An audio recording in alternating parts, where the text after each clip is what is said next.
dans cette multitude de prédicateurs, aujourd'hui n'importe qui est prédicateur, à commencer par moi-même, qu'est-ce qu'on doit faire?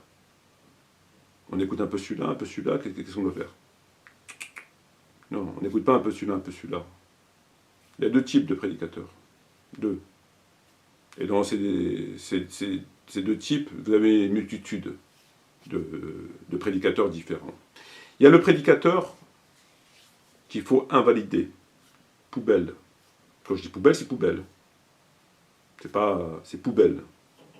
Lesquels sont-ils? C'est les prédicateurs qui ont choisi de faire allégeance tacite à Taghut, qui acceptent la laïcité par conséquent, qui acceptent l'islam apolitique, l'intégration, etc., etc. Après, ils divergent, l'autre ils votent pas, c'est pas un problème. Mais qu'ils acceptent cet état de fait. Ceux-là sont sortis de la religion. Ils sont sortis au moins 15 fois de la religion. L'intégration fait sortir de la religion, la laïcité fait sortir de la religion, etc. Poubelle, c'est pas musulman ces gens-là.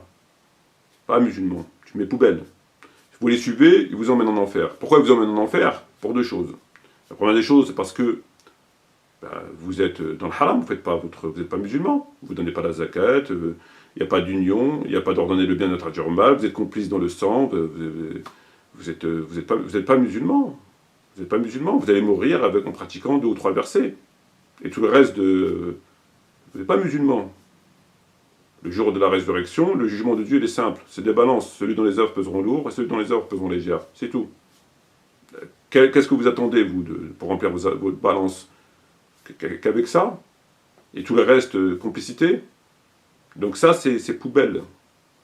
Et le fait d'être complice, parce que lorsqu'on alimente cet islam des caves, parce qu'ils se plaignent d'un islam de cave, mais qui l'a mis dans les caves? À l'époque du prophète, et les compagnons n'étaient pas dans les caves, c'est eux qui l'ont mis dans les caves. Et après, ils se plaignent. Si vous alimentez cet islam-là, vous êtes complice du fait d'accorder aux kuffars qui dominent l'islam, le Coran et la Sunna, de mettre au-dessus, de leur permettre de tuer des musulmans, et d'être dans une situation qui est celle qui est aujourd'hui. C'est quelque chose de grave, et au niveau commun, et au niveau individuel. Donc ça, il faut vous écarter de ça. Quand même, il parle bien, quand même, il chante bien, quand même, il récite bien le Coran, quand même, il a une belle barbe, quand même, il a des beaux discours, poubelle. C'est pas important, ça. C'est pas... On invalide. Ou tu valides, ou tu es dedans, ou tu n'es pas dedans. Il n'y a pas tu es un peu dedans, ou tu n'es pas dedans. Aujourd'hui, tu es dedans, ça marche pas comme ça. Poubelle. La deuxième catégorie des prédicateurs, alors ces prédicateurs, il y a de tout, hein. Vous avez les pseudo-salafs, vous avez les Tariq Ramadan, vous avez les Bajrafil, vous avez ceux qui vous font des vidéos pour refaire le monde et puis qui finalement eux-mêmes ne font pas leur devoir et ils ne cessent de critiquer le système, l'économie, les gens, comment se marier, comment dormir, etc. Poubelle, tout ça, poubelle, poubelle, poubelle, poubelle. Coup de balai, poubelle, on n'a pas besoin. Pas la peine. Gardez, faites-le de votre côté. Et vous avez les prédicateurs qu'il faut valider. Quand même, vous n'êtes pas d'accord sur tout, c'est normal. Quand même, ils ne sont pas parfaits, c'est normal. Dieu dans le Coran dit au prophète, dis-leur je ne suis pas un ange. Si vous attendez le prédicateur personne ne critique et il n'arrivera jamais. Hein. C'est pas la peine, ça c'est une idée hérétique. Donc le prédicateur que vous devez suivre, les prédicateurs que vous devez suivre, national et dans l'international, ce sont ceux qui veulent revenir, pas que sur des questions de comment faire l'autre dos, etc. Ce sont ceux qui veulent revenir à l'islam d'en haut. C'est pourquoi le prophète Mohammed et les compagnons sont battus. L'islam politique, l'islam étatique, l'islam en haut, le vrai, sous lequel des musulmans pratiquent leur religion, ils sont protégés, sont en sécurité. Et qui travaillent tous les jours pour ça. Qui ne travaillent pas tous les jours pour savoir comment on doit faire les ablutions, qu'est-ce qu'on doit... C'est eux que vous devez suivre. Le reste, c'est la poubelle. Tout ça, c'est une perte de temps. Le jour où vous allez vous retourner, peu de temps avant votre mort, si elle n'arrive pas subitement, qu'est-ce que vous allez laisser?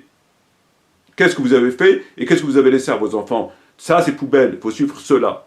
C'est ceux qui œuvrent dans ce sens. Vous savez, le prophète Mohammed, quand il était à Mecque, il a fait l'hijra à Médine. Il a fait l'hijra à Médine pourquoi? Est-ce que les kuffars, les idolâtres, empêchaient le prophète de prier? Non. Ils n'ont jamais dit tu pries pas, c'est interdit, on ne veut pas que tu pries. Est-ce qu'ils l'auraient empêché de jeûner? Ils ne l'auraient pas empêché de jeûner, ça ne les dérange pas. Est-ce qu'ils l'ont empêché de faire le pèlerinage? Non. Tout ça, ça ne les dérange pas. Ils l'ont combattu parce qu'ils contestaient l'autorité des idoles.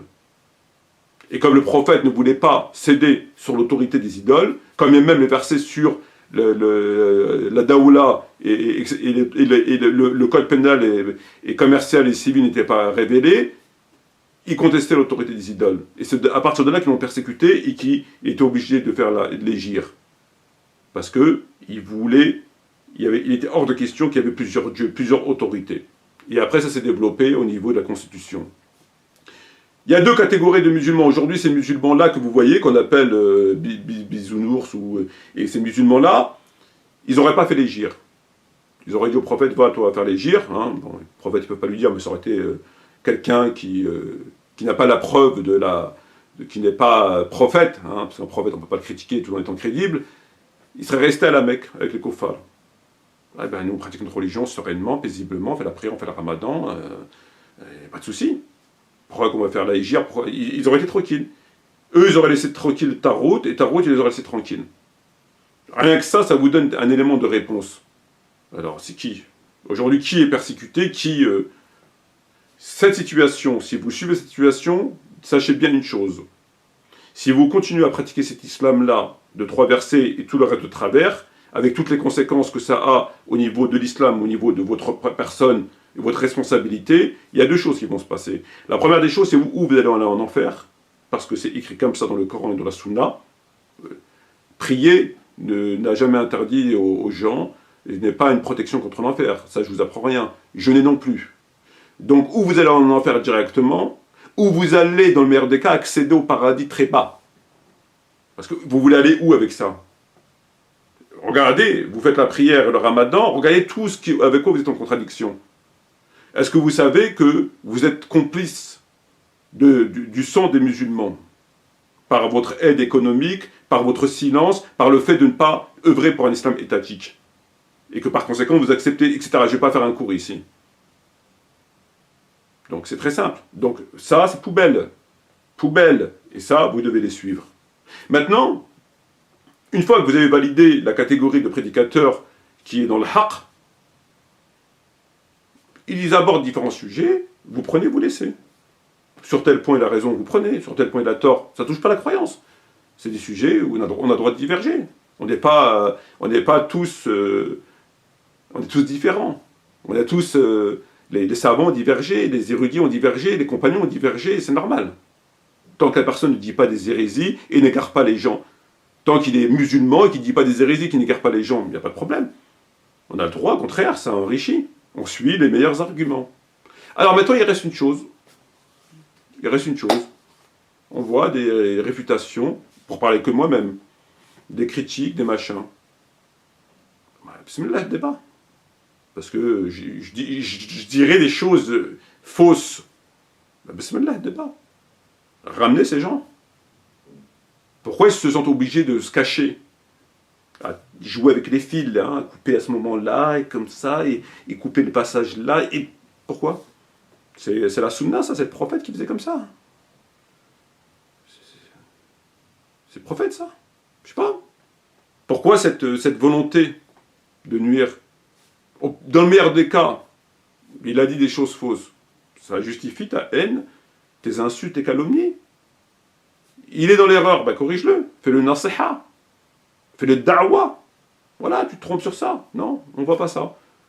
On voit des montages, on voit des critiques dans le dos, on voit des insultes, on voit des... Il a dit, elle a dit, sans qu'on puisse vérifier. Qui dit, c'est quoi? On ne sait pas.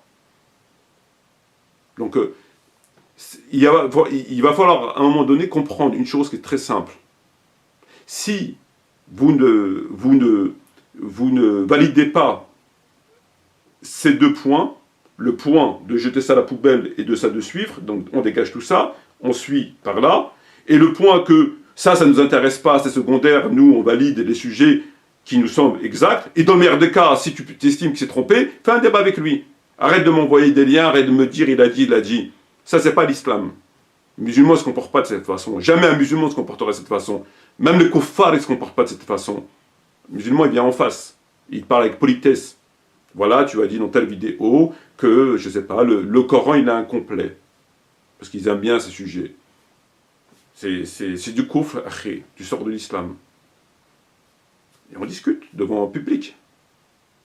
On va faire des vidéos, ils vont trafiquer, voilà, il a dit Coran complet, il dit ça. Ces gens, ils ne vous voulaient pas de bien. On ne les voit pas critiquer Ramadan, critiquer Louis F, critiquer le... On ne voit pas ces gens-là, c'est bizarre ça. C'est bizarre, donc il y a un moment donné, il faut arrêter de prendre des gens que pour des cons. Et il va falloir passer une bonne fois pour toutes son chemin sur les déchets. Parce que ça, on ne gagnera rien à rester dans cette situation, sinon que la perte de temps. Et celui qui a perdu son temps, ben, il a perdu ses actions. Et celui qui a perdu ses actions, il va lui rester quoi lorsqu'il va mourir? Lorsqu'on va lui dire, lis ton propre livre qu'on va attacher à ton cou, il y aura écrit quoi dans son livre? Qu'est-ce qu'il y aura écrit? Et c'est ça qu'ils veulent. Ils veulent que chacun ne bouge pas et saboter. Voilà. Donc toutes les personnes qui font des vidéos, qui viennent dire des choses, bismillah, comme vous voulez. La page, vous la connaissez, Metmati Mamar et Nordin Mati. Alors oui, pareil que certains sont bloqués, ne peuvent pas faire. Vous passez par des champs. Arrêtez, ça suffit. Ça suffit. Ça suffit, un jour, il va falloir que vous rendiez des comptes, et ce jour-là, je ne voudrais pas être à votre place. Pour tout l'heure du monde. Pour la Razim, je ne voudrais pas être à votre place pour tout l'heure du monde. C'est un conseil que je vous donne, mes frères et sœurs. Aujourd'hui, vous devez travailler, vous devez œuvrer, vous devez semer. Celui qui ne sème pas ne récoltera pas. Et aujourd'hui, je crois très sincèrement que votre 5 prières et votre mois du Ramadan ne soient pas malheureusement suffisants pour vous faire entrer dans le jardin éternel. Que vous le voyez ou non, c'est comme ça, c'est l'islam. Voilà, donc je vous conseille vivement de faire votre jihad tous les jours, selon vos moyens, selon vos capacités, selon votre intelligence, selon votre courage, selon si vous êtes un homme ou une femme, et d'œuvrer pour la religion. Parce que sinon, je crois qu'un jour, vous allez vous mordre les doigts. Wallah al-Azim, un jour, vous allez vous mordre les doigts.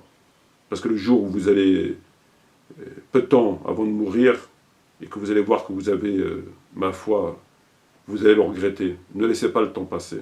Le temps qui passe, vous ne pourrez pas le rattraper. C'est terminé. Donc, revenez à Dieu, et revenez à Dieu par l'intermédiaire du Coran et par l'intermédiaire de la Sunna. Et cessez d'écouter et de prêter oreille et de colporter vous aussi des choses qui ne sont pas de chez nous. Laissez ça aux animaux et aux gens qui ont perdu leur âme et qui... Et c'est lui, ma foi, qui n'est pas content et qui estime qu'il ne faut pas m'écouter, qu'il ne faut pas me suivre. Bismillah. Bismillah. Et vous savez très bien qu'ils ne le feront pas, parce qu'ils savent très bien qui ils sont. Voilà. Jamais un menteur ou un va se dévoiler. Sur ce, je vous remercie. Wassalamu alaikum wa rahmatullahi wa barakatuh.